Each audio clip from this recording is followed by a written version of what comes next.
Good evening everyone. Today we are going to discuss Ankalan GS2 paper, that is the paper 4 of UPPCS mains test series 2025. So let's start with question number 1.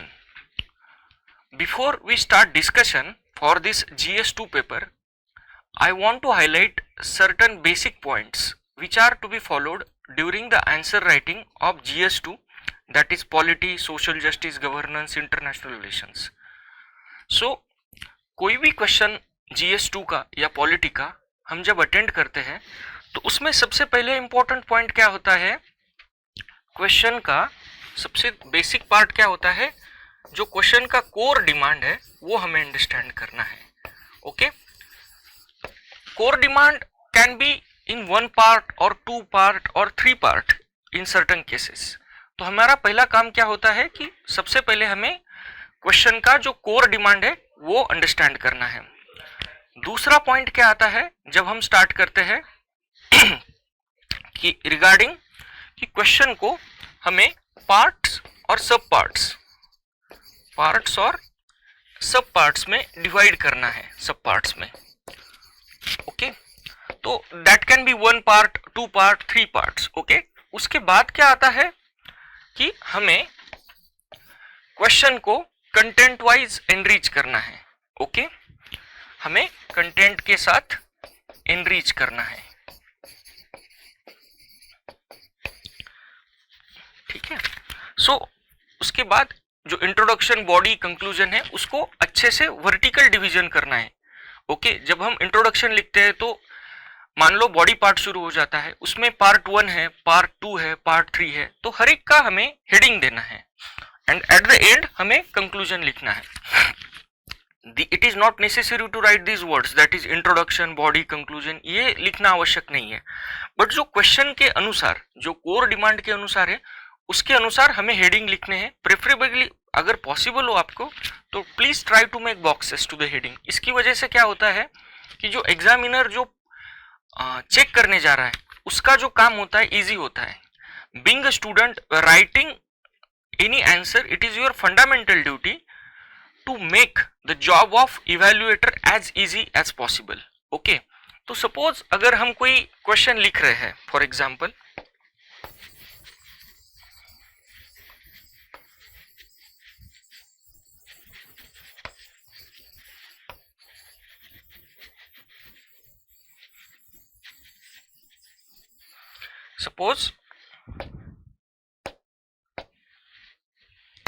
अगर हम कोई question लिख रहे हैं, suppose ये introduction से start हुआ, ये पेज है, सपोज ये क्वेश्चन है, यहाँ पे इंट्रोडक्शन से हमने स्टार्ट किया. ओके, सपोज यहाँ पे फर्स्ट पार्ट शुरू हो रहा है तो आपको ये हेडिंग देनी है, फर्स्ट हेडिंग जो भी है. उसके बाद सपोज सेकंड पार्ट स्टार्ट हो रहा है, यहाँ पे हेडिंग देनी है, और ये खत्म होने के बाद यहाँ पे आपको कंक्लूजन करना है. तो ये जो हेडिंग, जब हम ऐसे कुछ हेडिंग्स देते हैं तो इससे फायदा क्या होता है, बॉक्सेस में जो क्वेश्चन को हम अलग अलग पार्ट में डिवाइड करते हैं वो एग्जामिनर को इजीली समझ में आता है. और उसके बाद सपोज हम सब हेडिंग दे रहे हैं तो यहाँ पे 1, 2, 3, 4, 5 ये पॉइंट्स आपको लिखने हैं. तो इससे फायदा क्या होता है कि number of points which you wrote, for example 10 mark का क्वेश्चन है तो जो नंबर ऑफ पॉइंट्स है, आपने 10 पॉइंट लिखे, 8 पॉइंट लिखे, 9 पॉइंट लिखे, ये सबके सब एग्जामिनर समहाउ उनके जो सबकॉन्शियस माइंड है वहां पे वो नोट हो जाता है कि यार इसने 10 मार्क के क्वेश्चन के लिए या 15 मार्क के क्वेश्चन के लिए इतने सारे पॉइंट्स लिखे हैं. ठीक है, सो this is purely in terms of structure. Okay, now qualitative terms हम क्या कर सकते हैं, ये हम क्वेश्चन टू क्वेश्चन डिस्कस करेंगे. So let's start with the first question of the day. Explain the significance of directive principles of state policy in shaping the welfare governance in India. So what is the core demand of question? सबसे पहले what is the core theme of the question? ये क्या है, directive principles of state policy. Okay, this is the pure conceptual theme. I would rather say core theme. Okay, and demand क्या है, इसका हमें significance लिखना है इन terms of what, welfare governance. तो अगर ये क्वेश्चन हमें लिखना है तो सबसे पहले हमें क्या इंफॉर्मेशन होना जरूरी है, what are the directive principles of state policy. दूसरा, what is welfare governance. Okay, welfare governance हमें पता होना है तो उसके पहले बेसिक चीज क्या है, वेलफेयर स्टेट मतलब क्या है। तो वेलफेयर स्टेट मतलब क्या है, ऐसी state, the state where the prime intention or objective of the government, whether it is a union government or state government, इनका objective क्या है, welfare of the all sections of the society and primarily the most vulnerable one, जो marginalized है, vulnerable है, उनका benefit हो, उनका empowerment हो, ये जिस government का core aim होता है, इसे हम बोलते हैं welfare governance या welfare state। okay, and we have to write the significance of DPSPs, Directive Principles of State Policy, for the sake of this welfare governance in India। समझ में आया? So this is the core demand। Now let's start with the core theme। अभी इसका introduction कैसे करना है हमें, देखिए पॉलिटी में या इन पर से एनी क्वेश्चन, अगर आपको you are confused about any kind of how the introduction has to be done, तो सबसे पहले ध्यान में इजीएस्ट वे क्या होता है, introduction, definition based introduction. Okay, और अगर पॉलिटी है, पॉलिटी का क्वेश्चन है, तो उसमें और एक ऐड क्या हो सकता है कि हम कॉन्स्टिट्यूशनल जो प्रोविजंस है रिगार्डिंग दैट पर्टिकुलर आर्टिकल और पर्टिकुलर कंसेप्ट, वो अगर हम डाल सकते हैं, if you are able to write it, that is even more easy. तो directive principles of state policy are enshrined in which part? Part 4 of the Indian Constitution। and what are the articles? Article 36 to 51। ये तो हमें basic introduction में लिखना है। and what is their core objective? they represents the socio-economic conscience of the Indian Republic। जो social and economic conscience है हमारे constitution का, वो कहीं ना कहीं हमारे ये जो डायरेक्टिव प्रिंसिपल्स है उनसे कहीं ना कहीं रिफ्लेक्ट हो जाता है। जो पॉलिटिकल ये है पॉलिटिकल राइट्स है, दे आर समहाउ, हमारे जो फंडामेंटल राइट्स है वो कहीं ना कहीं पॉलिटिकल कॉन्साइंस रिफ्लेक्ट करते हैं। But when it comes to the DPSP, ये हमारा सोशियो इकोनॉमिक जस्टिस या सोशियो इकोनॉमिक हमारे कॉन्साइंस रिफ्लेक्ट करते हैं। एंड ये हमने कहाँ से लिए है, we have borrowed these DPSPs from the Irish constitution in 1937। Okay, so although they are made non-justiciable under Article 37, they are fundamental to the governance of country। Fundamental means what? जो भी government में बैठा है, whether it is a political executive or permanent executive, they should consider these DPSP as a fundamental while designing any policies or execution or implementation of any policy or programs। So here in this way हमने basically क्या किया है, this is what is directive principles of state policy and these are the constitutional provisions regard with that and from where we have borrowed it। so it is basically a safest way to do introduction। okay, now अगर हम what is the core demand, significance for shaping the welfare governance। so let's start with the body part। okay, DPSP। so what is the most important contribution, DPSP as a legislative and policy drivers of welfare governance। okay, so DPSP act as a legislative and policy drivers of welfare governance। इसका मतलब क्या है कि welfare state के लिए establish करने के लिए जो भी लेजिस्लेशन से एक्ट्स हम पास करते हैं या कुछ जो भी पॉलिसीज हम डिजाइन करते हैं, उसके लिए directive principles of state policy जो है, they will act as a kind of policy drivers या फिर एक kind of guiding light. Okay, so they are primary constitutional inspiration for welfare legislation process। there are hundreds of welfare legislations that have been passed by central government or state government in post independence India। but ये जितने भी welfare related legislations पास हुए, उसका एक common guiding light क्या था, हमारे directive principles of state policy। तो let's start with the one, for example land reforms and agrarian welfare in post independence India। आपको ये तो पता होगा कि जब हमारा इंडिया को इंडिपेंडेंस मिला, हिंदुस्तान को जब इंडिपेंडेंस मिला, तो सबसे पहले क्या था, there was a lot of inequality in terms of the land ownership. In Bengal province there was a land zamindari system and in per se there was a lot of inequality in terms of land ownership. So article 39B और C जो हमारा एक DPSP है वो क्या बोलता है, distribution of ownership of material resources for common good.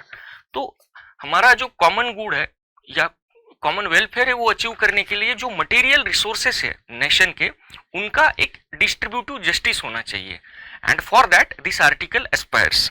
Okay, so inspired by this article government ने क्या किया, जमींदारी एबॉलिशन एक्ट पास किया in various states. Okay, Uttar Pradesh zamindari abolition and land reforms act 1950 is one of the prime example of this act. उसके बाद 44th constitutional amendment, उसमें क्या हुआ, राइट टू प्रॉपर्टी जो earlier it was used to be a fundamental right, ये हमने abolish किया and उसकी जगह इसको आर्टिकल 300A में डाल दिया। It is become a constitutional right, और ओके, सो फंडामेंटल राइट नहीं रहा। उसके बाद लेबर वेलफेयर, अगर हम लेबर वेलफेयर रिलेटेड कोई डायरेक्टिव प्रिंसिपल देखें तो it is a article 42। Article 42 क्या बोलता है, ensuring just and humane conditions of work and maternity relief for workers, whether the worker is working in agriculture, in factory or anywhere else. It is the duty, foremost duty of employer to ensure the working conditions are just and humane for not just for main worker, female workers also. Okay, so in the context of this government ने क्या पास किया, factories act, minimum wages act, maternity benefit act, and इस पे time पे with time उसमें changes भी किए गए। उसके बाद article 43, article 43 what it inspires for, to provide living wage and participation of the worker in management. okay, workers in management. तो जो वर्कर्स होते हैं they should not just passive recipient of the salary. ये जो article है इसका basic purpose क्या है कि worker should be allowed to participate in the management, तो उनको एक सेंस ऑफ बिलोंगिंगनेस लगे, सेंस ऑफ ओनरशिप लगे, with the help of which they will be able to work more and more. तो इसमें अगर हम एग्जाम्पल देखें तो Mahatma Gandhi national rural employment guarantee act 2005 MG NREGA, और अगर उसमें देखें तो there was a 100 days of wage employment, and इसमें जो भी कोई किसी भी पंचायत में अगर हमें कुछ वेलफेयर वर्क डिजाइन करना है या इंफ्रास्ट्रक्चर वर्क डिजाइन करना है, the participation of local people through gram sabha was mandatory. So in Uttar Pradesh also MG NREGA provided almost 10,388 crores in wages to the workers. Then what are the welfare legislation in the context of social security and public health? तो इसमें article 47 आता है जिसमें nutrition and health benefits for the common people. तो इसमें सबसे प्रधानमंत्री जन आरोग्य योजना, या हम इसे कॉमन टर्म्स में हम आयुष्मान भारत बोलते हैं। अभी ये जो आयुष्मान भारत है इसका पर्पज क्या है, to provide health insurance cover to the families. तो in terms of this 5 lakh per family insurance cover, health insurance cover per year was provided to almost 11 crore families in India, अगर हम गवर्नमेंट का data by June 2024 देखें तो। So this was again one important legislation passed from the DPSP perspective. उसके बाद आता है national food security act. Almost 81 crore population in India is entitled to receive food grains under this act which was passed in 2013. okay, मुख्यमंत्री जन आरोग्य अभियान इन case of UP, इसमें almost additional 1.71 crore families को आयुष्मान भारत का extension दिया गया जो सेंट्रल स्कीम के under cover नहीं किए थे। अगर हम फ्री एंड कंपलसरी एजुकेशन का देखें आर्टिकल 45 DPSP, तो हमने राइट टू एजुकेशन एक्ट पास किया जिसमें से 6 to 14 ईयर्स के जो चिल्ड्रन है उनके लिए हम एजुकेशन कंपलसरी करते हैं। And as a result of this act, as a result of this revolutionary act, gross enrolment ratio जो प्राइमरी एजुकेशन का इंडिया में इट हैज टच्ड ऑलमोस्ट 99.1%. तो this can be considered as one of the prominent achievement. Then in case of gender justice, what are the DPSP provisions? Article 39D, इसमें हम क्या बोलते हैं? Equal pay for equal work. Okay, तो अगर कोई महिला और पुरुष किसी एक फैक्ट्री में काम कर रहे हैं तो there should not be any kind of wage discrimination for in against the women worker working there. So in the context of this, government ने इक्वल रिन्यूमरेशन एक्ट 1976 पास किया, कोड ऑन वेजेस जो अभी इंप्लीमेंट हुआ, code on wages, and it was passed in 2019. Okay, then when it comes to the panchayati raj, okay, article 40, organization of village panchayat, this particular DPSP was taken from the thoughts to implement the thoughts and dreams of the Mahatma Gandhi Hind Swaraj. तो 73rd constitutional amendment act 1992 जो pass हुआ था, it was only to materialize और to realize the dreams of self governance by that was seen by the Mahatma Gandhi ji. ठीक है. In the context of this Uttar Pradesh Panchayati Raj Act 1947 was passed, which ensured the three-tier local self-governance. Okay, so this can be said in the context of local governance. Again, Uniform Civil Code Article 44. तो अगर uniform civil code का देखें, supreme court has also played a significant role. Mohammad Ahmad Khan versus Shahbano Begum 1986. Supreme court has explicitly invoked Article 44, calling upon Parliament to enact Uniform Civil Code in India. So, okay, अगर हम environmental governance का देखें, in recent times the role of environmental governance in implementation or designing any policy has assumed critical importance. Okay, तो अगर हम environmental governance का देखें, तो Article 48A of the DPSP हमें क्या बताता है? It is the duty of the state to protect and improve the environment and safeguard forest and wildlife. Okay, in the context of that, okay, National Green Tribunal Act 2010 was passed for the environmental jurisprudence in India. Apart from that, UP central government has enacted Namami Gange program for the cleaning of Ganga. UP state action plan on the climate change is also there. Okay, so these are the various legislations that have been passed by either by union government or by state government for the implementation of welfare governance schemes under the DPSP, in the sync with the DPSP. So what are the limitations of this DPSP? The most important limitation of DPSP in case of India is their non-justiciable nature. Fundamental rights are justiciable. If any of my fundamental right is violated, I have an option to go to Supreme Court or High Court.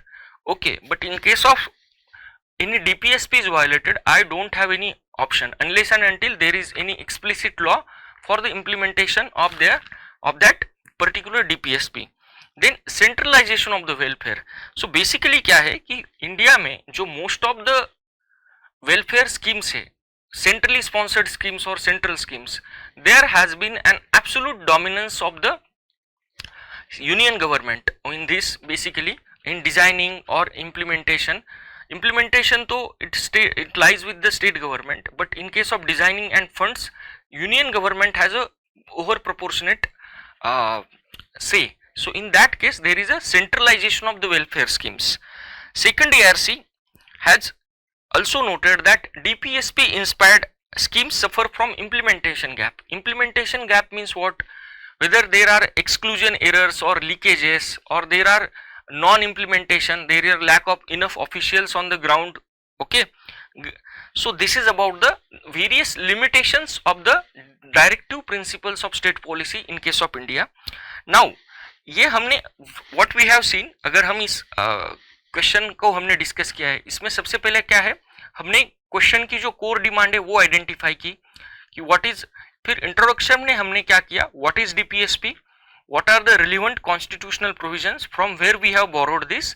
उसके बाद body part में हमने क्या किया कि various sectors में जो अलग अलग लेजिस्लेशन पास किए, weather it is a child labour, weather it is a gender equality, weather it is a environment, weather it is a equal pay, अलग अलग हेल्थ इंश्योरेंस, एनीथिंग, अलग अलग सेक्टर में जो हमने हेल्थ लेजिस्लेशंस पास किए हैं इन सिंक विद द हमारे डीपीएसपी, वो हमने डिस्कस किए. अभी कंक्लूजन में हमें क्या देखना है कि हमें ब्रीफली एक डीपीएसपी जो है उनका सिग्निफिकेंस हमें मेंशन करना है. That DPSPs are nothing but these are not just merely pious declarations of the constitution. They are the living blueprint of India's welfare state model.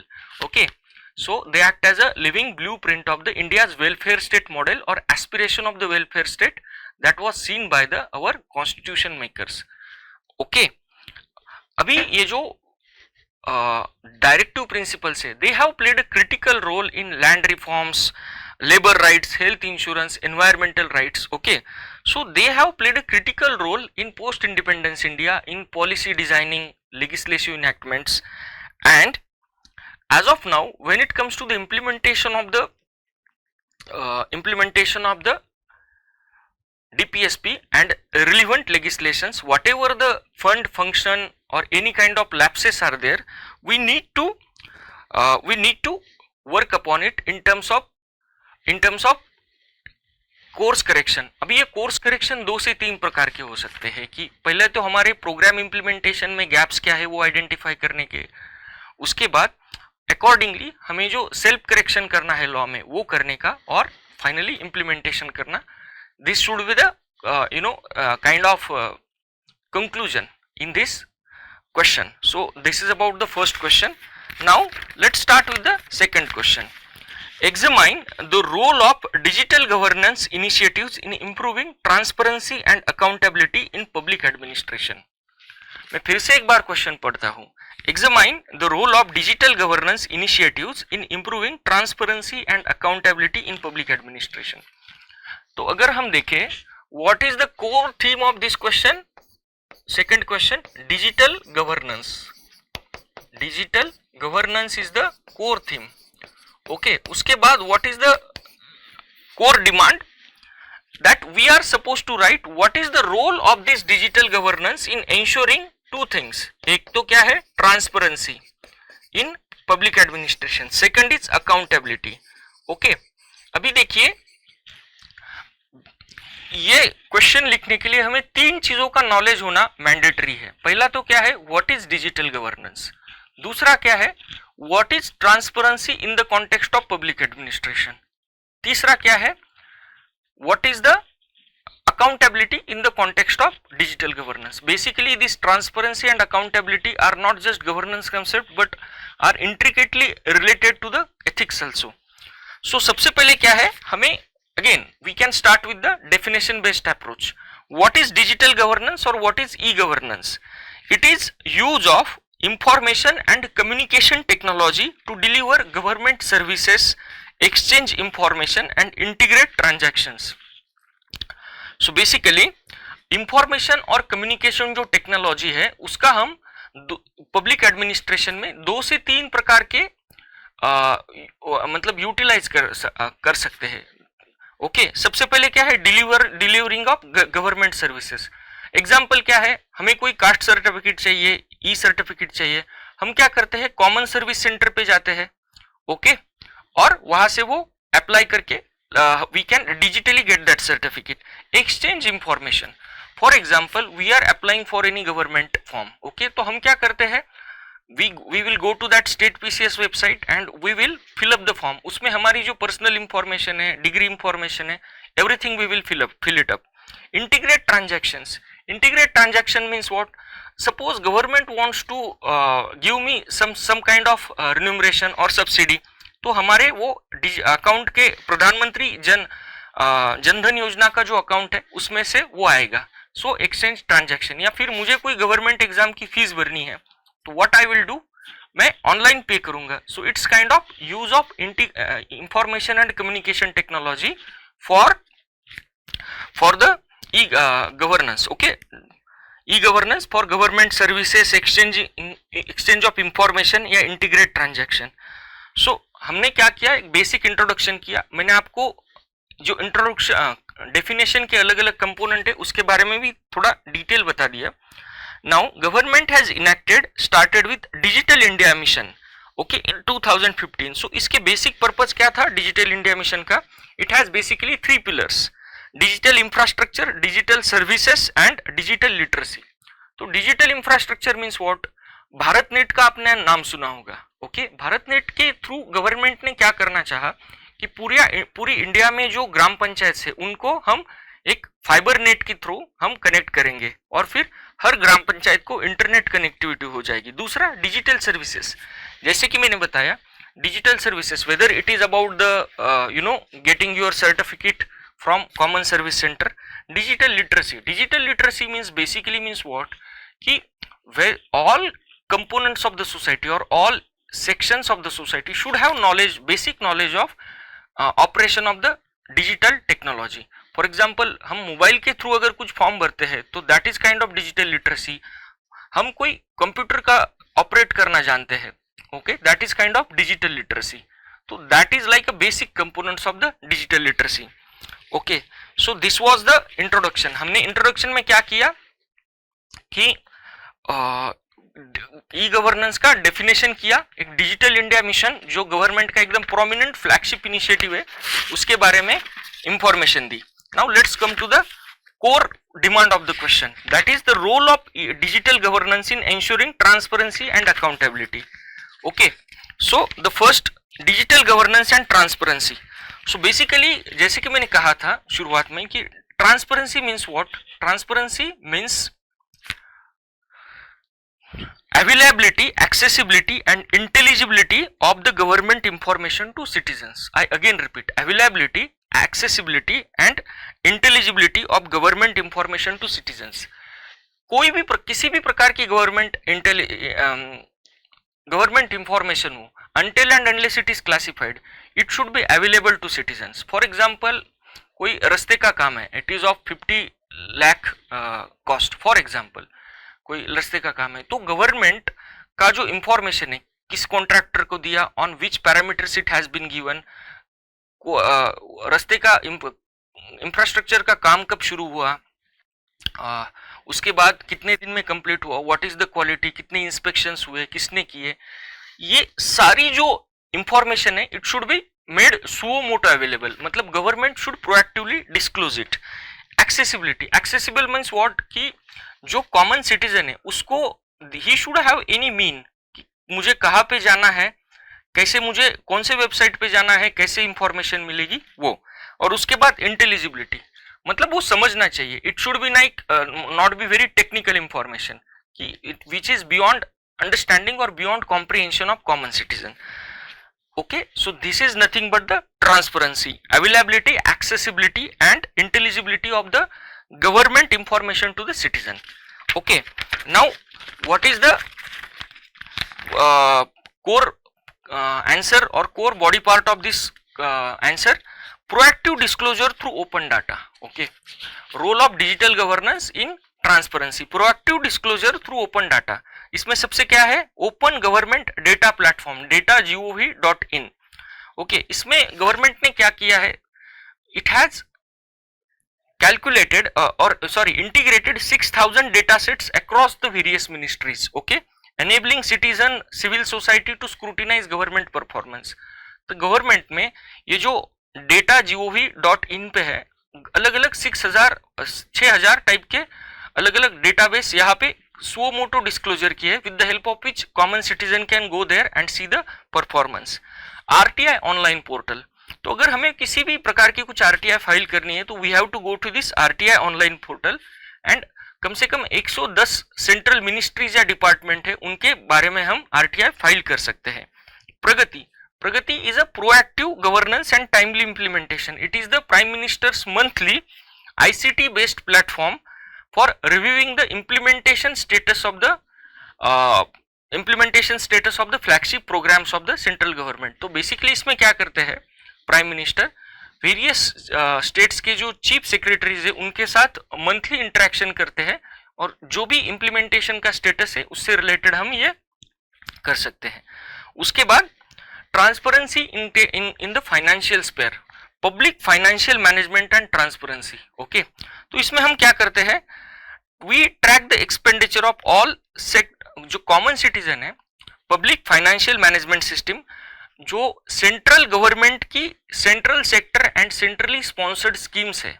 Okay, there are hundreds of the schemes which are central sector schemes and centrally sponsored schemes. तो इसमें जो पैसा जा रहा है, जिस तरीके से इसका एक्सपेंडिचर हो रहा है, जो भी फ्लो है ये सब मैनेज करने का या डिस्प्ले करने का काम पब्लिक फाइनेंशियल मैनेजमेंट सिस्टम करती है। Then government e marketplace, ये तो जीईएम आपने सुना होगा, it's a kind of procurement, digitalisation of the government procurement through this GeM portal.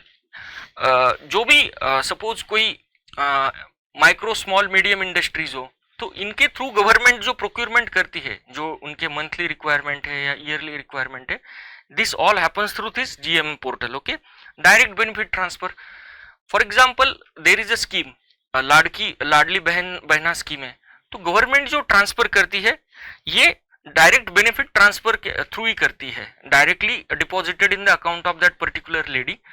तो इसमें डायरेक्ट बेनिफिट होता है। पहले जो इंटरमीडियरीज होते थे which were in the charge of distribution of these benefits, they used to they used to do lot of मतलब corruption in this, तो अभी इंटरमीडियरी खत्म हो गए हैं। Now digital governance and accountability, तो पहले अभी तो हमने ये ट्रांसपेरेंसी का देखा, अभी हम अकाउंटेबिलिटी का देखते हैं। तो ये जो डिजिटल गवर्नेंस होता है इसमें अकाउंटेबिलिटी का क्या रोल है? Accountability means what? The answerability और obligation of the public official to justify their actions। अगर कोई जो भी पब्लिक ऑफिशियल किसी पोजीशन पे बैठा है और उन्होंने कुछ डिसीजन लिया है, कुछ एक्ट किया है, तो उसके लिए whatever its consequences positive or negative, he should be answerable, okay, to the public, to his superiors, to his department। this is nothing but the accountability। तो बेसिकली ये अकाउंटेबिलिटी, सबसे पहले इसमें हम डिजिटल गवर्नेंस का देखें तो क्या आएगा? Biometric attendance and real time monitoring. Okay, Aadhaar enabled biometric attendance system, जितने भी सेंट्रल गवर्नमेंट के ऑफिसेस है उसमें आधार अनेबल्ड बायोमेट्रिक अटेंडेंस सिस्टम लगाया गया है। उसके बाद आता है नेशनल इंफॉर्मेटिक्स सेंटर। तो बेसिकली ये जो नेशनल इंफॉर्मेटिक्स सेंटर है इसमें अलग अलग डैशबोर्ड्स आप देख सकते हैं इसके वेबसाइट पे जाके, जिसमें अलग अलग जो प्रोग्राम्स है उनका इम्प्लीमेंटेशन स्टेटस क्या है, कितना % इम्प्लीमेंटेशन हुआ था, कितने तारीख तक हुआ, एक्सपेक्टेड डेट क्या है, ये सब इसमें चार्ट के थ्रू या इंफॉर्मेशन के थ्रू बताया जाता है। Social audit and technology, basically social audit मतलब क्या होता है? फॉर एग्जाम्पल एमजी नरेगा के अंडर सपोज कोई विलेज है, एमजी नरेगा के अंडर हम कोई उस विलेज में सपोज कंसिडर लेक कंस्ट्रक्शन का काम कर रहे हैं, तो सपोज जब वो काम शुरू हुआ तो there were certain planning in that regard कि ये लेक है, इसका इतना डिजाइन का कॉस्ट इतना होगा, कंस्ट्रक्शन का इतना होगा, इसका ड्यूरेशन इतना होगा। So at the end of the work social audit मतलब क्या है कि उस गांव के लोग जाएंगे, कोई सिविल सोसाइटी ऑर्गेनाइजेशन जाएंगी और वो क्या करेगी कि सपोज इस लेक का इतना इतना कंस्ट्रक्शन हुआ है, वेदर दैट एक्चुअली हैपेंड, इसमें सपोज इतने लोगों ने काम किया है, whether those people actually came to work, इसमें इतना पैसा खर्च हुआ है, whether that money has actually been disperse to the workers. तो गांव के लोग जाके वो खुद चेक करते हैं, इसे हम सोशल ऑडिटिंग बोलते हैं। तो इसका पर्पस क्या है कि एक जो अकाउंटेबिलिटी है that comes from the public. Okay, जो अकाउंटेबिलिटी की रिक्वायरमेंट है, एक्सपेक्टेशन है, they act as a auditor of that. So social audit जो है इसको हमने टेक्नोलॉजी के साथ कैसे इंटीग्रेट किया है? तो अगर एमजी नरेगा में देखें हम, Mahatma Gandhi national rural employment guarantee act, तो देयर हैव हमारी जो मिनिस्ट्री ऑफ रूरल डेवलपमेंट है उन्होंने कुछ डिजिटल टूल्स डेवलप किए हैं विद द हेल्प ऑफ विच ये जो सोशल ऑडिटिंग है उसका प्रोसेस इजी हो जाए। अगेन एमजी नरेगा में एक मैनेजमेंट इंफॉर्मेशन सिस्टम है। Okay, again ministry of rural development and national informatics centre have developed it jointly. इसमें क्या करते हैं कि जो भी एमजी नरेगा वर्क रिलेटेड जो भी डेटा है that make open and public accessible to all the regarding all the asset creation at panchayat level, it is made open to all। उसके बाद सेकंड ARC का अगर हम डेटा देखें तो व्हाट सेकंड ARC ने क्या रिकमेंड किया है कि ये जो सोशल ऑडिट्स है that should be backed by the digital MIS management information system. अगर हम कोर्ट लीगल सेक्टर में देखें तो we know that there is a e courts mission mode project. Okay, national judicial data grid, इसमें हम क्या करते हैं कि जो पेंडिंग केसेस है रियल टाइम उसका एनालिसिस कर सकते हैं। ओके, सिटीजन सेंट्रिक सर्विस डिलीवरी, तो इसमें क्या है to reduce the description and corruption in the hand of public officials.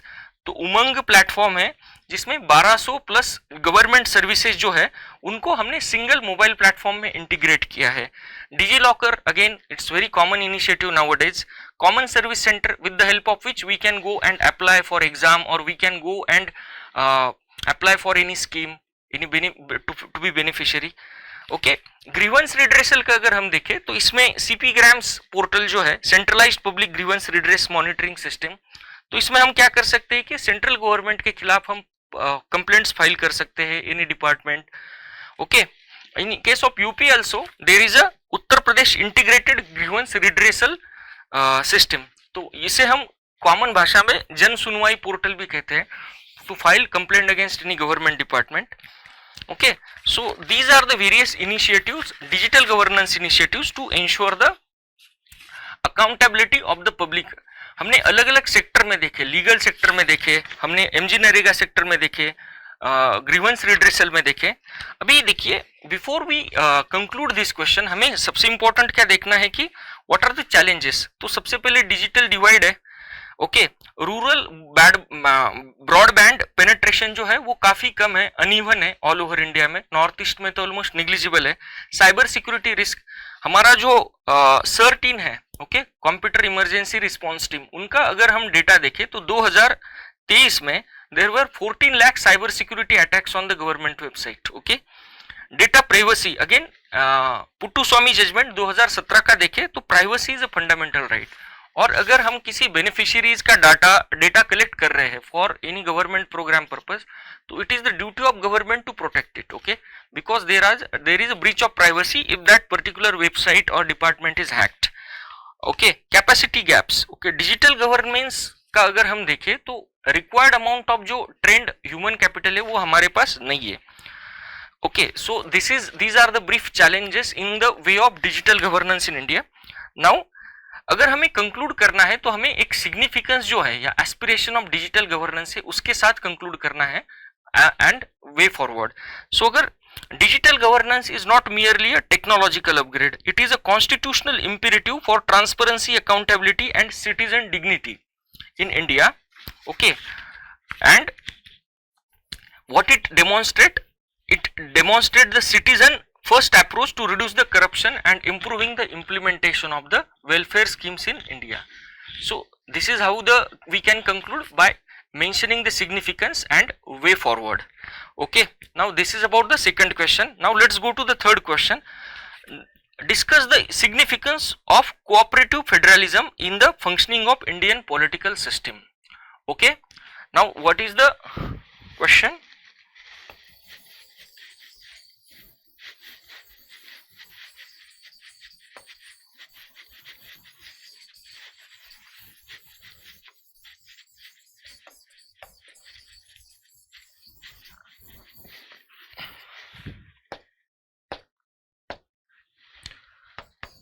तीन नंबर का क्वेश्चन है, significance of cooperative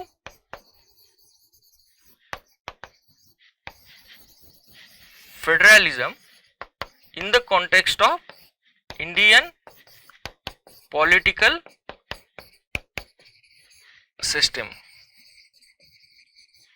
now what is the core theme of this question? Cooperative federalism। तो before we write this question, सबसे पहले important pre requisite क्या है कि ये कोऑपरेटिव फेडरलिज्म क्या है, इसका हमें नॉलेज होना चाहिए। ओके, एंड उसके बाद इंडियन पॉलिटिकल जो सिस्टम है इसमें, इसके कॉन्टेक्स्ट में कोऑपरेटिव फेडरलिज्म का रोल है, सिग्निफिकेंस है, इंपॉर्टेंस है, इसे हमें कहीं ना कहीं इलैबोरेटली एक्सप्लेन करना है in with appropriate examples. Okay, तो what is before, again this is, since the core theme is the cooperative federalism, what is the most appropriate way to introduce this question? Introduction, definition based approach। So what is the cooperative federalism? Cooperative federalism is the system of government where state government share power with union government। Okay, states cooperate with each other and with center to achieve the growth development of the state as well as the nation. तो इसमें basically हमने definition based start किया है, definition based introduction. What is cooperative federalism? ये basically एक government की system है जिसमें स्टेट गवर्नमेंट है, ये कोऑपरेट करती है सेंटर के साथ as well as the other state, okay, for the purpose of growth and development of that particular state as well as the nation in general. So this is the definition of the cooperative federalism. Okay. अभी अगर possible हो तो हम क्या कर सकते हैं, कोई जो कोऑपरेटिव फेडरलिज्म के रिलेटेड कोई सुप्रीम कोर्ट का जजमेंट है उसे भी हम इंट्रोडक्शन में डाल सकते हैं to enrich your answer, okay.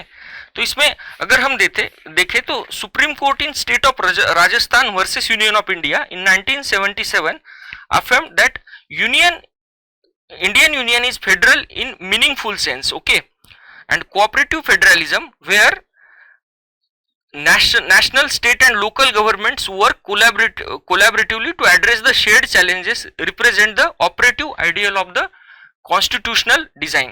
So इस basically ये जो जजमेंट है 1977 का, इसमें सुप्रीम कोर्ट में क्या कहा है कि ये जो कोऑपरेटिव फेडरलिज्म है जिसमें नेशनल लेवल की, सेंट्रल लेवल की या फिर स्टेट लेवल की या लोकल लेवल की गवर्नमेंट है जो एक दूसरे के साथ कोऑपरेट कर सकते हैं, it is not just an ideal of the constitution, it is a constitutional design, okay, it is N constitutional imperative for the good governance. Now let's go to the next part of the question, that answer, that is the importance, okay. So what is the significance of the cooperative federalism in the context of India? सबसे पहले क्या है, policy implementation and national development, okay.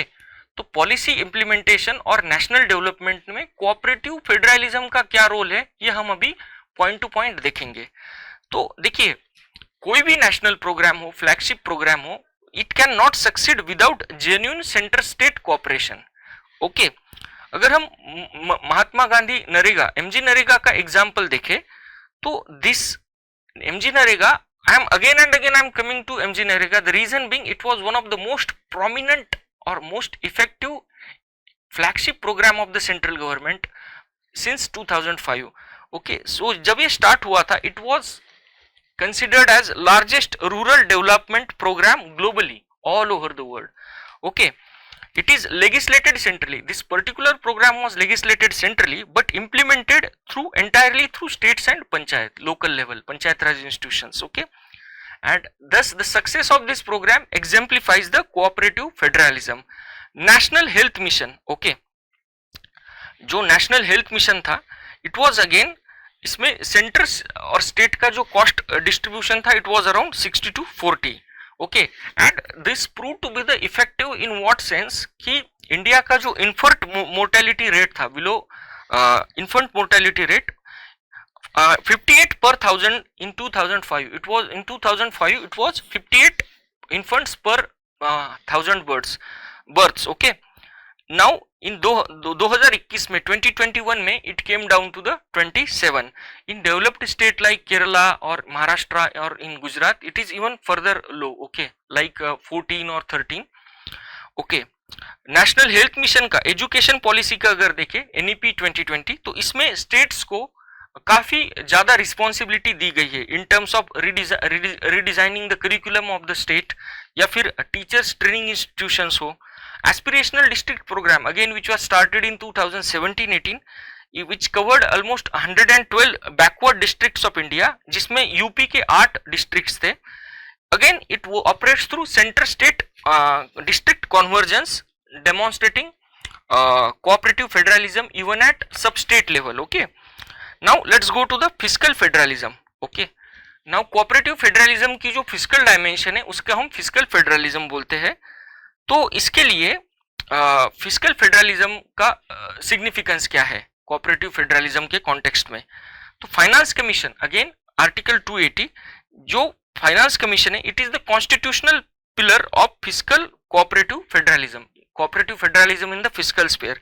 तो अगर हम अलग अलग finance commission देखें, 14th फाइनेंस कमीशन जो था 2015 के 20 के बीच में, they have increased the state devolution to 42%. 15th ने again it has again under NK Singh it has reduced to 41%, okay. 16th ने they are currently deliberating upon the framework upon which there has to be a decision regarding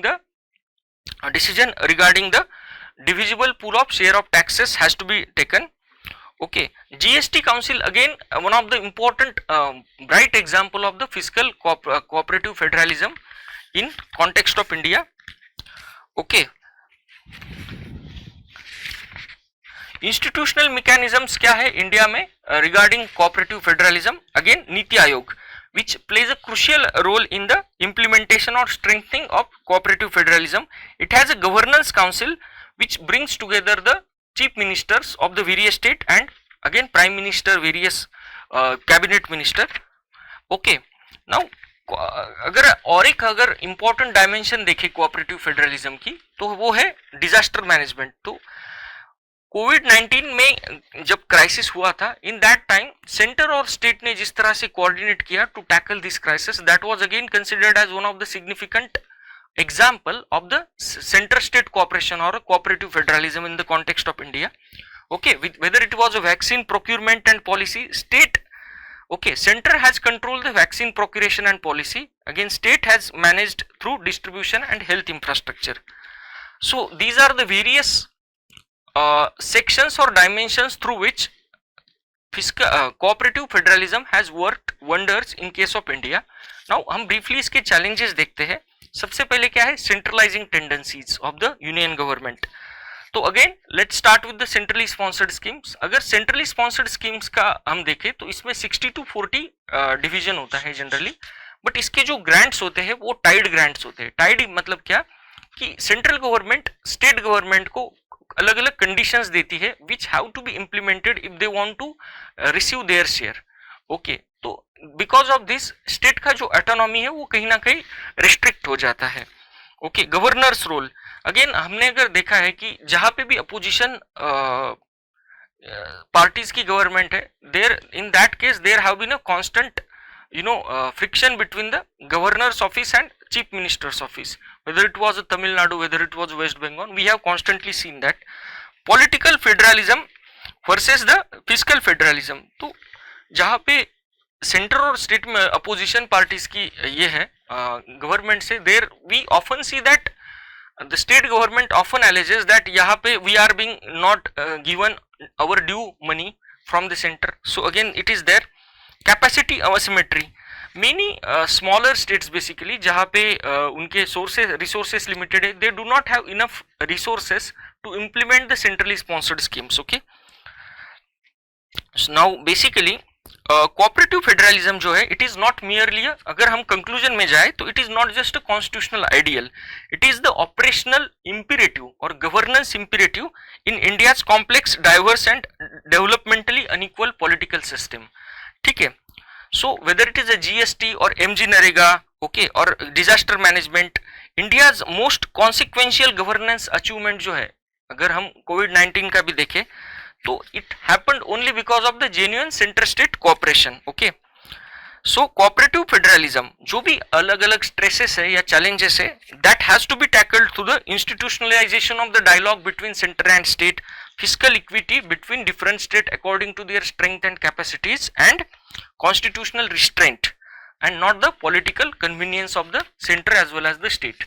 So in this way we can conclude कि जो मतलब cooperative federalism है, it is not just a constitutional ideal, it is a operational imperative.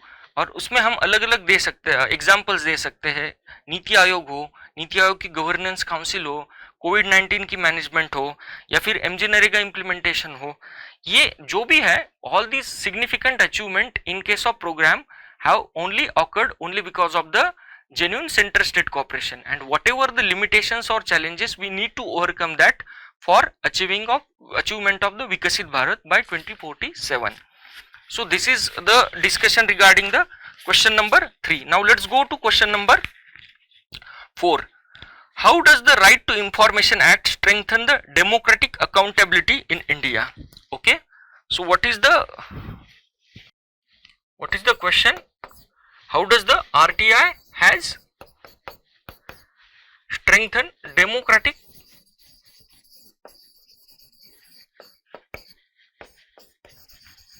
Accountability in context of India? Okay, so देखिए ये जो question है इसमें हमें दो चीजें जानना इंपॉर्टेंट है. फर्स्ट क्या है कि RTI. This is the core theme of the question. This is the core theme of the question, democratic RTI. And what is the role of RTI in strengthening this particular democratic accountability? तो democratic accountability means what? कि government की, whether it is a union government, whether it is a state government, whether it is a local government, ये जो अलग अलग level की government है, इनकी पब्लिक के प्रति, जनता के प्रति जो अकाउंटेबिलिटी है उसको स्ट्रेंथन करने में आरटीआई ने क्या रोल निभाया है. Okay, so this is the core demand and core theme of the question. I hope you understood it. Okay, now जैसे कि मैंने कहा कि आरटीआई बेसिक हमें शुरुआत क्या करने की है कि what is this RTI. This is the core theme. What is this RTI? RTI क्या है? Right to information act allow citizens to obtain information that government and its institution have available to them, thus increasing the accountability and trust between the state and people. तो इसका purpose क्या है कि it allows citizen to obtain information from the government. Okay, thus it provide access to the citizen regarding the information from government through authorized means or authorized agencies. So this is the objective, or this is the kind of definition of the Right to Information Act. Okay, in Supreme Court in Raj Narayan versus State of Uttar Pradesh in 1975 has declared for the first time that right to information is the fundamental right under Article 19(1)(a) of the Constitution. Okay, it is the fundamental right under the Article 19(1)(a) of the Constitution. Earlier in government there was a Freedom of Information Act, but it was very weak and it was full of loopholes, so it was almost defunct. Okay, now यहाँ पे हमने introduction का तो देख लिया. Now let's go to the core demand of the question, body part of the answer, that is RTI and democratic accountability. So जैसे कि मैंने कहा, democratic accountability means what? Citizens can monitor and question those who are exercising public power. Okay, तो जो भी government में बैठे, whether it is a political executive, जो मिनिस्टर्स या परमानेंट एग्जीक्यूटिव मतलब जो ऑफिसर्स है, और जिस पद्धति से वो काम कर रहे हैं, उनको हम सिटीजन जो है वो मॉनिटर कर सकते हैं एंड क्वेश्चन कर सकते हैं through the mean of RTI. Okay, so basically before RTI there was no any institutional mechanism for citizens to ask about information कि ये जो प्रोजेक्ट है ये कितना परसेंट हुआ है, what was the fund allocated, who is the implementing agency, who is the contractor, what is the kind of quality of work that has been performed. There was no any mean. Citizens were just to a passive recipient or a mute spectator of whatever work that has been going on. Okay, so basically जब से RTI आया है, citizens have become the vigilance monitor of government and public servants. तो through the mean of RTI, citizens have become a vigilance monitor, in a way vigilance agent. Okay, जिसकी वजह से transparency and accountability जो है वो बढ़ गई है, एंड दस हमारी जो डेमोक्रेसी है that has become a more of participatory democracy. If I am a citizen, I have RTI, I can go and ask about what is the status of implementation of any public work that has been going on in my area. In a way I am participating in that democratic process. Okay, also अगर हम देखें last 10 से 15 साल की अगर history देखें तो RTI has been immensely successful in exposing some large corruption scandals, whether it was a Commonwealth game scam और coal block allocation. RTI has been prove to be a very successful. Okay, now this is regarding the history of RTI. Okay, or significance of RTI. Again, proactive disclosure. Okay, accountability without application. So proactive disclosure means what? Before citizens go and file an RTI regarding seeking any information, the government will itself go for the proactive disclosure कि हमारे ये काम चल रहे हैं, इतना इतना खर्चा हुआ है, this is the status of implementation.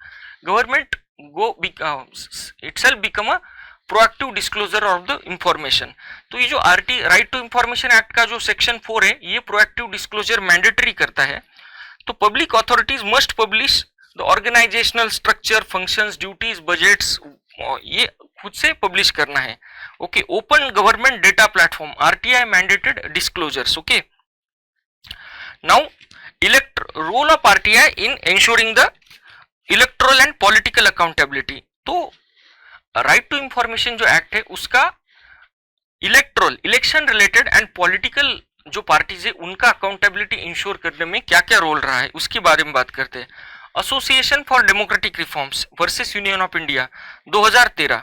तो इसमें बेसिकली क्या है कि ये जो this case prove to be a very famous case because इसमें सुप्रीम कोर्ट ने क्या डिसाइड किया कि जो वोटर्स है, जो कॉमन सिटीजन्स है, those who are going to vote, they have every right to know about the criminal antecedents, assets and educational qualifications of the electoral candidates through affidavits। मतलब जो भी कैंडिडेट इलेक्शन के लिए file कर रहा है, those who want to fight, they have all the common citizens have all the right to know about their past। उन पे कितने क्रिमिनल केसेस है, कितने सिविल केसेस है, ओके, उनके एसेट्स कितने हैं, वेल्थ कितनी है, एजुकेशनल क्वालिफिकेशंस कितने हैं, okay, with the help of विच मतलब जो इन्फॉर्म्ड डिसीजन होगा किसको मुझे वोट देना है, किसे नहीं देना है, this will be a informed activity.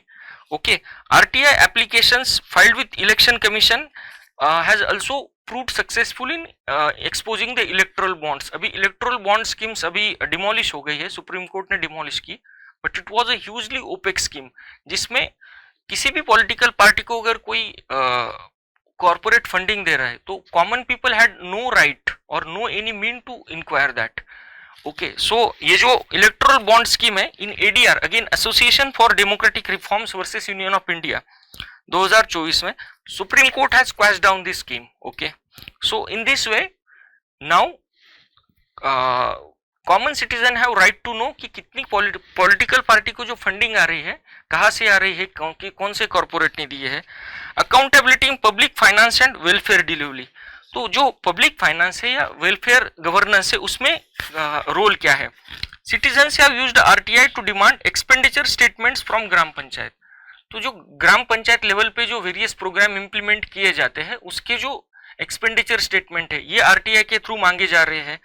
MG NREGA में again RTI backed social audits have been institutionalised in many state, so this is the role of RTI in welfare governance. Again grassroots accountability, RTI के through जो grassroot accountability है वो कैसे ensure हुई है। Again मजदूर किसान शक्ति संगठन, इसमें अगर हम देखें तो राजस्थान में इसमें transparency in public funding was insured and it was considered as the democratic necessity, so this example can always be given। okay, so this is regarding the RTI। इसमें ब्रीफली हम आरटीआई के जो चैलेंजेस है वो भी mention कर सकते हैं, although this is not the explicit demand of the question, that institutional degradation of the information commissions। okay, almost 5 lakh appeals pending है। ओके, इंफॉर्मेशन कमीशन जो है उनके काफी पोस्ट वैकेंट है। Okay, chief information commission was मतलब वो जो post है वो काफी बार वैकेंट रही है। So these are the institutional issues. Again RTI amendment act 2019 has empowered central government to decide salary, tenure, service conditions of the information commission. तो अगर सेंट्रल गवर्नमेंट ये सैलरी वगैरह डिसाइड कर पा रही है तो उनका जो ऑटोनॉमी है कहीं ना कहीं ये भी इम्पैक्ट करेगा। Okay, so these are few challenges with the RTI. Violence against the RTI activist Satish Shetty case, everybody knows this. He was brutally killed near Pune. Okay, so what is the way forward in case of RTI? Filling of the vacancies, you know, protecting the RTI activists through police protection, strengthening section 4, that is the proactive disclosure by the government. Okay, so these are the certain way forwards to strengthen the RTI. Again, अगर हमें conclude करना है इस question को तो हम कैसे कर सकते हैं, एक ब्रीफली उसका सिग्निफिकेंस इंडियन कॉन्टेक्स्ट में कैसा रहा है वो, that RTI it is not just a act, it is a legislative embodiment of democratic sovereignty. तो ये जो हमारे कॉमन सिटीजन्स है दे आर द सोवराइन और they are the owner of the state और they are the most prominent persons of this state in Indian polity. It is a legislative embodiment, मतलब RTI के through वो अपने खुद को empower कर सकते हैं common people. Okay, and this it operationalise the fundamental truth in democracy that information is the about exercise of the public power and thus RTI proved to be the great democratic equalizer. Okay, now this is the conclusion of this particular question. Now let's go to the next question. Examine the role of civil society organization in the implementation of the government welfare schemes. Okay, now let's go to the next question. examine the role of civil society organization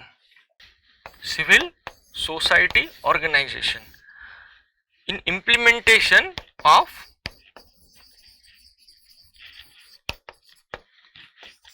government schemes.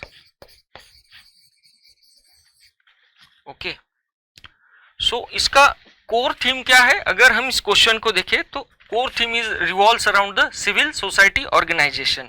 And what is the core demand of the question कि what is the role of civil society organization in the implementation of the government welfare schemes. Government की जो welfare schemes है इसमें civil society organizations का implementation में क्या role है. Okay, so this is the core demand of the question. हमें तो कोर डिमांड अभी समझ में आई. So again, since the core theme is civil society organization, हमें इंट्रोडक्शन कैसी करनी चाहिए कि what is the civil society organization. Okay, so civil society organization encompasses मतलब includes NGOs, self help groups, cooperatives, trade unions, voluntary associations. And what is their constitutional validation? Under Article 19(1), right to peacefully assemble peacefully, as well as right to form association. Okay, so this is the मतलब constitutional basis or kind of definition. So अगर हमें simple भाषा में discuss करना है language में, तो it is a civil society organization is a kind of non-state, non-profit entity that unite people voluntarily to work collectively towards the shared cultural, ethical and social goals. तो again it is a non-state, non-profit organization जो like minded people है उनको इकट्ठा करती है, unite करती है to work collectively towards share cultural goal, ethical goal or social goal. So this is a kind of again other definition. And what is the constitutional basis of the civil society organization? Article 19(1)(a), 1b, that is right to form association. And what it encompasses? Civil society organization constitutes various NGOs, self-help groups, cooperatives, trade unions, voluntary associations. Okay, so this is the kind of introduction. Now let's go to the core demand of the question, that is the role of CSOs in welfare scheme implementation. तो सबसे basic role क्या है? Awareness generation and demand creation. कोई भी government की scheme हो तो उसके बारे में जो बेनिफिशियरीज है, those who are from vulnerable sections और those who are from marginalized section, तो उनके बीच में हमें क्या करना है? हमें अवेयरनेस जनरेशन करना है. Okay, because many a times those who are from marginalized sections or for remote areas or those who are uneducated, illiterate, they have kind of ignorance about the schemes, that they have such access to the schemes but they are not aware of that. Okay, तो for example अगर हम civil society organisation का role देखें anaemia मुक्त Bharat programme में, तो these various civil society organization have played a critical role along with the Ministry of Health to reach 55 million adolescent and 28 million pregnant women with iron and folic acid supplements. तो इसमें जो civil society organization या NGO है, they have played a critical role. अगर हम दूसरा एक again prominent example देखें, प्रथम.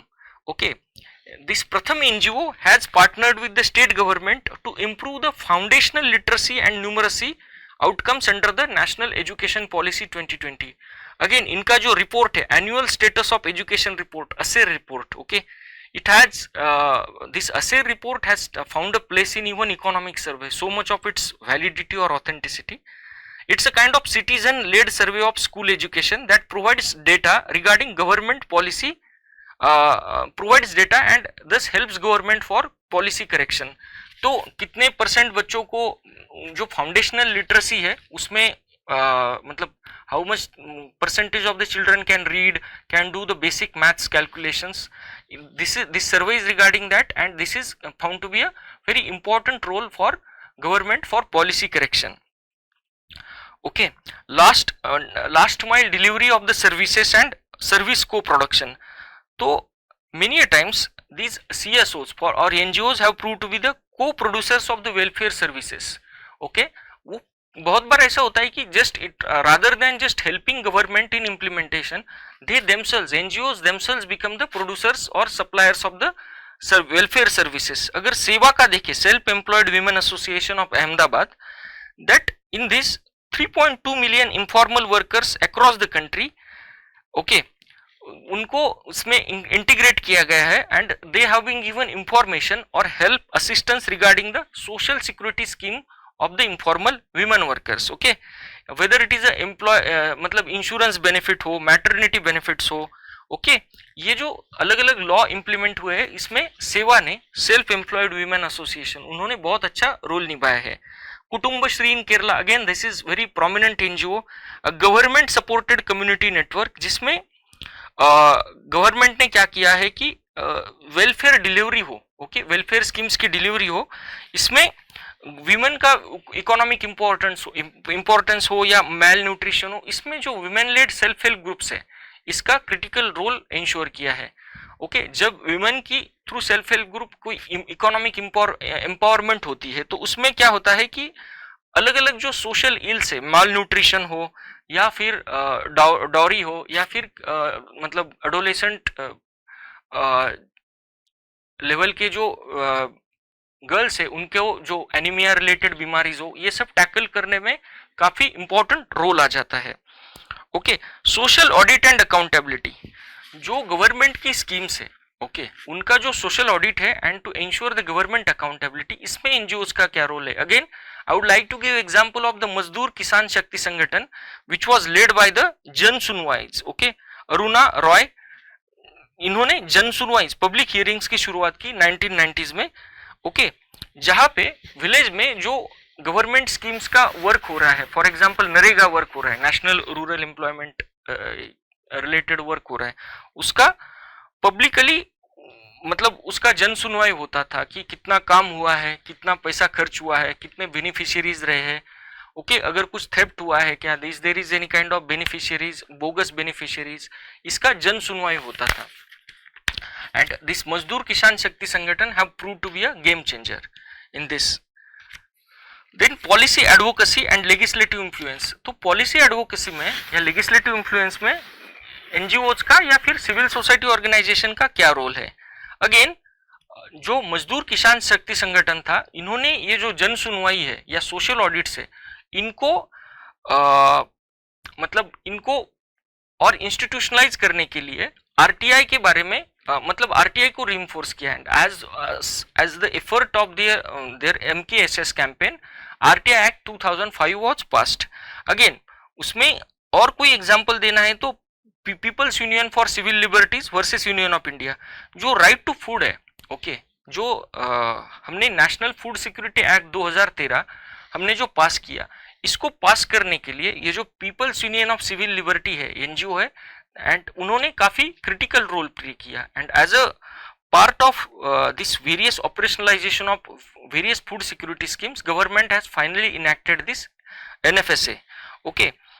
Again association for democratic reform का अगर हम देखें तो उन्होंने क्या किया था, इलेक्टोरल ट्रांसपेरेंसी इंश्योर करने के लिए इलेक्ट्रल बॉन्ड स्कीम जो है उसका जो रोल है उसको क्वैश करने में उन्होंने काफी इंपॉर्टेंट रोल निभाया, ओके। 10 लेजिस्लेटिव इन्फ्लुएंस करने के लिए वेरियस सिविल सोसाइटी ऑर्गेनाइजेशन से they are playing the critical role, okay. अभी देखिए ये जो सिविल सोसाइटी ऑर्गेनाइजेशन है, एनजीओज है, इनके चैलेंजेस क्या है। सबसे पहले in the context of India अगर हम देखें तो एनजीओज का सबसे पहला challenge today is regarding the foreign contribution regulation act, okay. तो ये जो एफसीआरए अमेंडमेंट एक्ट हुआ 2020 में, इसमें जो अमेंडमेंट हुआ उसमें जो एनजीओज है उनके जो फॉरेन फंडिंग है वो काफी हद तक रिस्ट्रिक्ट कर दी गई, ओके, या फिर रेगुलेट कर दी गई। सो बेसिकली उनका जो फॉरेन का फंडिंग है किसी भी एनजीओ का, उसको रेगुलेट करने के लिए they were suppose to receive the foreign funding through one designated account at specified branch. Basically जो दिल्ली में एसबीआई की जो पार्लियामेंट ब्रांच थी एसबीआई की, वहां पे उनको रिसीव करना था। तो इसकी वजह से क्या हुआ कि उन पे काफी रेस्ट्रिक्शंस आ गए। इसका एक अच्छा मतलब पॉजिटिव साइड भी क्या था कि इंडिया में बहुत सारी एनजीओज ऐसी थी जो इलीगल या इमोरल एक्टिविटीज में एंगेज थी, ओके। फॉर एग्जांपल अगर हम नक्सलिज्म का देखें तो सीपीआई माओइस्ट जो पार्टी थी नक्सलिज्म की, जो बैंड है अभी, उनके कम से कम 65 एनजीओज वो रन कर रहे थे और उनका काम क्या था कि प्रोपेगेंडा रन करना against government projects, okay. Against any kind of development project हो, या फिर अगर बेसिकली कोई नक्सल को पकड़ा गया, अरेस्ट किया गया, या फिर कोई एनकाउंटर हुआ तो उसके खिलाफ ह्यू एंड क्राई मेंशन करना। सो बेसिकली ये जो 60 there were almost 65 NGOs working in different states, तो उनका काम ही ये था कि कहीं ना कहीं गवर्नमेंट का जो डेवलपमेंट एफर्ट्स है इनको ये करना, या फिर कोई भी सिक्योरिटी फोर्सेस ने कुछ इनकाउंटर किया या उनको करना पड़ा तो उसको खिलाफ कोर्ट में जाना। सो बेसिकली ये जो एनजीओ है उनके लिए फंडिंग तो फॉरेन से आ रही थी। So because of this rule ये काफी रेगुलेट हो गई। या फिर अगर हम ग्रीन पीस इंटरनेशनल का देखें तो वो इंडिया में बैन की गई है अभी। The reason being they had been constantly doing propaganda against various development project in Tamil Nadu. Okay, shrinking civic space, तो बेसिकली क्या है कि ये जो एनजीओज है उनको अगर किसी भी प्रोटेस्ट करना है किसी सिविक इशू के बारे में, तो उनके जो पहले फ्रीडम था वो काफी कम हो रहा है, ऐसे कुछ फॉरेन एजेंसीज का कहना है। लेकिन accountability deficit within the NGOs और सीएसओज, तो there have been allegations of corruption और बोगस एनजीओज। अगर हम for example I would like to give again one example in Melghat region of Maharashtra. It is one of the tribal area which is very remote and underdeveloped, lot of malnutrition death. So there are more than 450 NGOs registered there, but actual अगर work कर रही है तो only there are hardly 20 NGOs. So rest of all are bogus kind of NGOs. So अगर basically क्या है कि they are indulged in kind of corruption. So ये जो अकाउंटेबिलिटी डेफिसिट है that is also one of the important reason. Okay, then capacity gaps in terms of funds, functionaries, technical expertise. Okay, so these are politicization. Again, many NGOs have become the front for some or other kind of political parties. Okay, so basically these are the challenges faced by NGOs or civil society organization in present times. So basically इसको अगर हम conclude करना है तो we have to conclude on some optimistic terms. तो basically NGOs are not peripheral actors in case of India. In welfare governance structure or architecture of India, NGOs are not peripheral actor. They can act as a connecting link between the entitlements and ground level beneficiaries, those who deserve to take that benefit. Okay, and with the help of NGOs or civil society organization, many positive things have happened. For example, education policy हो, food security act हो PUCL का. Okay, but what is because of their constraint or issues they are facing, what we need is a deliberate institutionalization of CSO and state partnership. अभी कोई union government हो या state government हो and कोई NGO हो या civil society organisation हो, we need some institutionalization between the partnership so that उसमें एक प्रकार का एक ऑर्डर रहे या एक institutionalization अगर होता है तो there will be some rules based upon which the interrelationship will be worked out. Okay, so CSO liaison cells हम create कर सकते हैं ministries में for effective implementation of the welfare programs through complementary effort of state government as well as the NGOs or CSOs. In this way we can conclude this. Okay, now let's go to the next question. Question number 6. State Election Commission के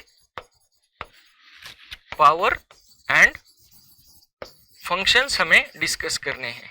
question number 6।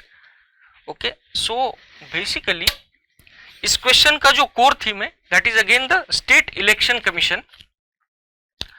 Okay, state election commission and what is the core demand, उनके powers और functions हमें discuss करने हैं। ठीक है, so let's start with the constitutional provision and introduction, definition of the और basic definition of the state election commission. So what is state election commission? It is the independent constitutional body created by 73rd and 74th constitutional amendment act of 1992. And what did this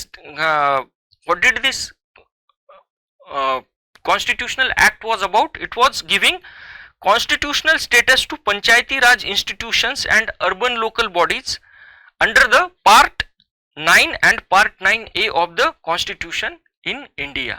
So what is this is basic definition of the state election commission along with their constitutional provision. So ये जो state election commission है, it is an independent constitutional body. In any way it is not subordinate to Central Election Commission or Chief Election Commission, okay, Election Commission of India. And how it was formed through 73rd and 74th Constitutional Amendment Act, जिसकी वजह से पंचायती Raj institution और urban local bodies जो है उनको constitutional status दिया गया. Okay, on what were the provisions or parts added under the constitution, part 9 and part 9A. Okay, अभी देखिए what is the particular specific constitutional article which is related to the state election commission. Article 243K. 243K, again repeat. अभी ये जो article है constitution का, इसमें क्या है, स्टेट इलेक्शन कमीशन जो है, in this particular article gives state election commission power to superintend direction and control of the election of all panchayats, okay, under article 243K.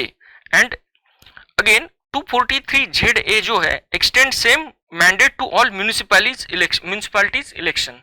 तो जो अर्बन लोकल गवर्नमेंट्स की जो इलेक्शन है, urban local bodies के, उसके लिए जो election conduct करने का, सुपरिंटेंड करने का, कंट्रोल करने का जो पावर है, that comes through article 243ZA. Okay, so this is the introduction. Now let's go to the core demand of the question, that is what is the powers of the state election commission.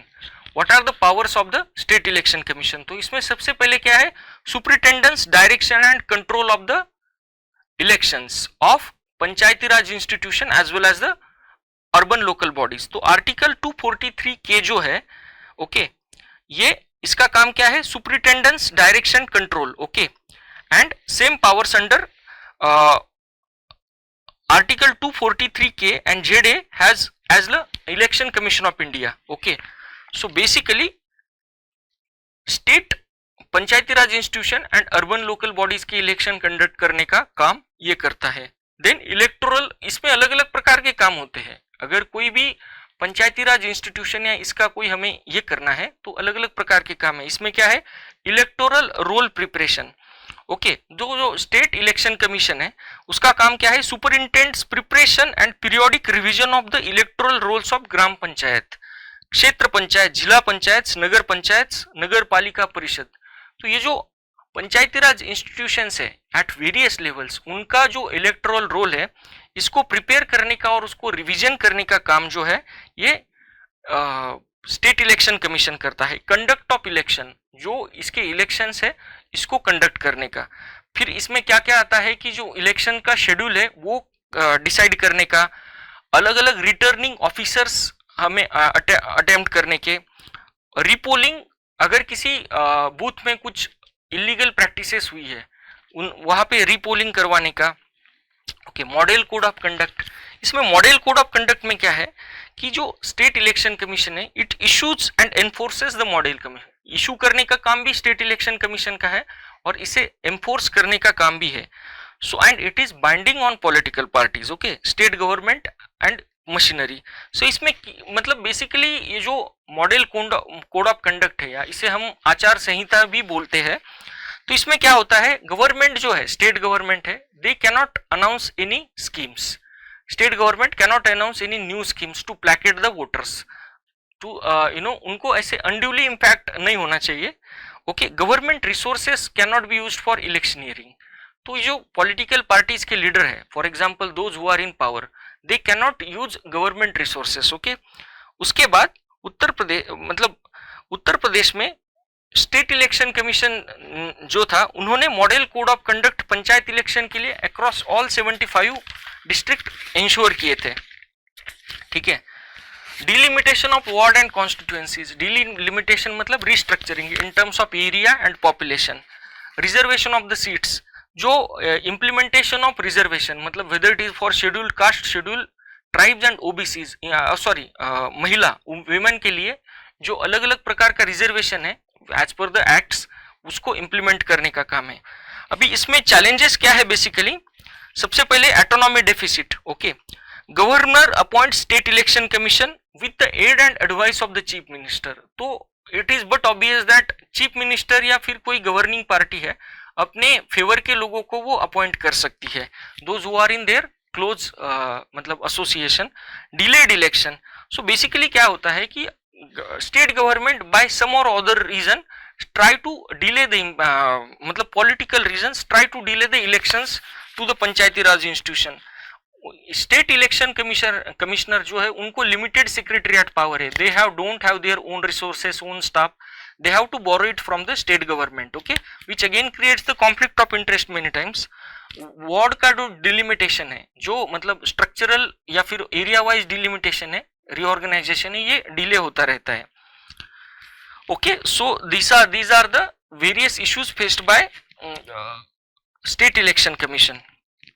Okay, again second ARC जो है उनका एक implementation यहाँ पे recommend करना आवश्यक है कि state election should be a multi member body, okay, and governor should appoint state election commission on the basis of collegium rather than the aid and advice of the chief minister.